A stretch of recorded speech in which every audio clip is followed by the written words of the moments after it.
Cerita Abu Nawas mengecoh monyet sirkus. Abu Nawas sedang berjalan-jalan santai. Ada kerumunan massa. Abu Nawas bertanya kepada seorang kawan yang kebetulan berjumpa di tengah jalan. "Ada kerumunan apa di sana?" tanya Abu Nawas. "Pertunjukan keliling yang melibatkan monyet ajaib." "Apa maksudmu dengan monyet ajaib?" kata Abu Nawas ingin tahu. "Monyet yang bisa mengerti bahasa manusia, dan yang lebih menakjubkan adalah monyet itu hanya mau tunduk kepada pemiliknya saja," kata kawan Abu Nawas menambahkan. Abu Nawas makin tertarik. Dia tidak tahan untuk menyaksikan kecerdikan dan keajaiban binatang raksasa itu. Kini Abu Nawas sudah berada di tengah kerumunan para penonton. Karena begitu banyak penonton yang menyaksikan pertunjukan itu, sang pemilik monyet dengan bangga menawarkan hadiah yang cukup besar bagi siapa saja yang sanggup membuat monyet itu mengangguk-angguk. Tidak heran bila banyak di antara para penonton mencoba maju satu persatu. Mereka berupaya dengan beragam cara untuk membuat monyet itu mengangguk-angguk, tetapi sia-sia. Monyet itu tetap menggeleng-gelengkan kepala. Melihat kegigihan monyet itu, Abu Nawas semakin penasaran. Hingga ia maju untuk mencoba. Setelah berhadapan dengan binatang itu, Abu Nawas bertanya, "Tahukah engkau siapa aku?" Monyet itu menggeleng. "Apakah engkau tidak takut kepadaku?" tanya Abu Nawas lagi.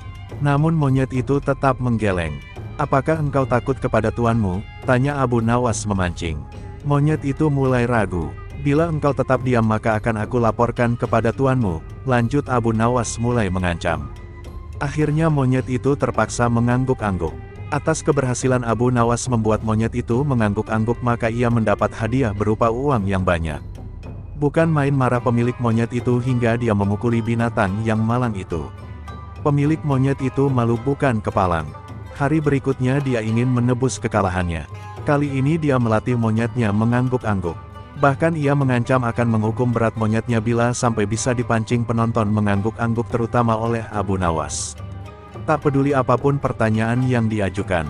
Saat-saat yang dinantikan tiba. Kini para penonton yang ingin mencoba, harus sanggup membuat monyet itu menggeleng-gelengkan kepala. Maka seperti hari sebelumnya, banyak para penonton tidak sanggup memaksa monyet itu menggeleng-gelengkan kepala. Setelah tidak ada lagi yang ingin mencobanya, Abu Nawas maju. Dia mengulang pertanyaan yang sama. "Tahukah engkau siapa aku?" Monyet itu mengangguk. "Apakah engkau tidak takut kepadaku?" Monyet itu tetap mengangguk. "Apakah engkau tidak takut kepada tuanmu?" Pancing Abu Nawas. Monyet itu tetap mengangguk karena binatang itu lebih takut terhadap ancaman tuannya daripada Abu Nawas. Akhirnya Abu Nawas mengeluarkan bungkusan kecil berisi balsam panas. "Tahukah engkau apa guna balsam ini?" Monyet itu tetap mengangguk. "Baiklah, bolehkah ku gosok selangkangmu dengan balsam?"